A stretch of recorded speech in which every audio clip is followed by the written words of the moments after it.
بسم اللہ الرحمن الرحیم۔ حاصل تصوف۔ حضرت تھانوی رحمۃ اللہ علیہ نے ارشاد فرمایا کہ تمام سلوک اور تصوف کا حاصل صرف یہ ہے کہ طاعت کے وقت ہمت کر کے طاعت کو بجا لائے اور معصیت کے تقاضے کے وقت ہمت کر کے معصیت سے رک جائے۔ اس سے تعلق میں اللہ پیدا ہوتا ہے، محفوظ رہتا ہے، ترقی کرتا ہے۔ کشکول معرفت، صفحہ نمبر 523۔ پیران پیر حضرت شیخ عبدالقادر جیلانی رحمۃ اللہ علیہ نے ایک مرید کو خلافت دی اور فرمایا کہ فلاں مقام پر جا کر دین کی تبلیغ اور اشاعت کرو۔ چلتے چلتے مرید نے عرض کیا کہ کوئی نصیحت فرما دیجیے۔ شیخ نے فرمایا کہ 2 باتوں کی نصیحت کرتا ہوں۔ نمبر 1، کبھی خدائی کا دعویٰ مت کرنا۔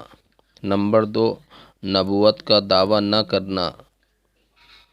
وہ حیران ہوا کہ میں برسہ برس آپ کی صحبت میں رہا، کیا اب بھی یہ احتمال اور خطرہ تھا کہ میں خدائی اور نبوت کا دعویٰ کروں گا؟ آپ رحمۃ اللہ علیہ نے فرمایا کہ خدائی اور نبوت کے دعوے کا مطلب سمجھ لو، پھر بات کرو۔ خدا کی ذات وہ ہے کہ جو کہہ دے وہ اٹل ہوتا ہے، اس سے اختلاف نہیں ہو سکتا۔ جو انسان اپنی رائے کو اس درجے میں پیش کرے کہ وہ اٹل ہو، اس کے خلاف نہ ہو سکے، تو اس کو خدائی کا دعویٰ ہوگا۔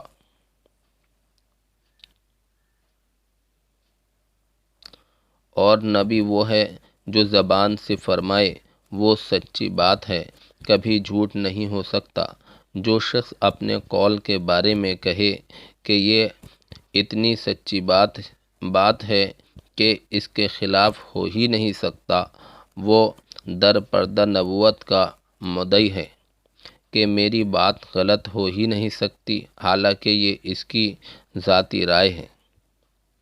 حکایتوں کا گلدستہ، مولانا اسلم شیخ پوری، صفحہ نمبر 92۔